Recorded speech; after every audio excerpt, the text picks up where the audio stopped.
आजची रेसिपी आहे कोबीची भाजी. कोबीची भाजी बारीक चिरून स्वच्छ धुवून घेतली आहे. आपण अर्धी वाटी हरभऱ्याची डाळ भिजत घातली आहे. गॅसची फ्लेम ऑन करून गॅसवर कढई ठेवली आहे. कढईमध्ये तेल तापत ठेवले आहे. तेल गरम झाल्यावर तेलामध्ये अर्धा चमचा मोहरी, अर्धा चमचा जिरं टाकायचं आहे. बारीक चिरलेली हिरवी मिरची, कढीपत्ता, बारीक चिरलेला कांदा टाकायचा आहे.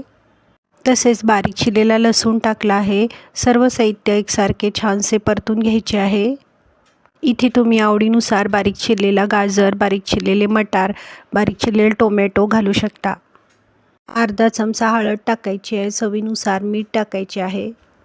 भिजवलेली हरभऱ्याची डाळ टाकायची आहे.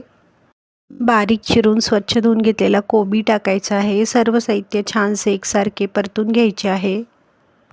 झाकण लावून कोबीची भाजी छानशी शिजवून घ्यायची आहे. खाण्यासाठी तयार आहे कोबीची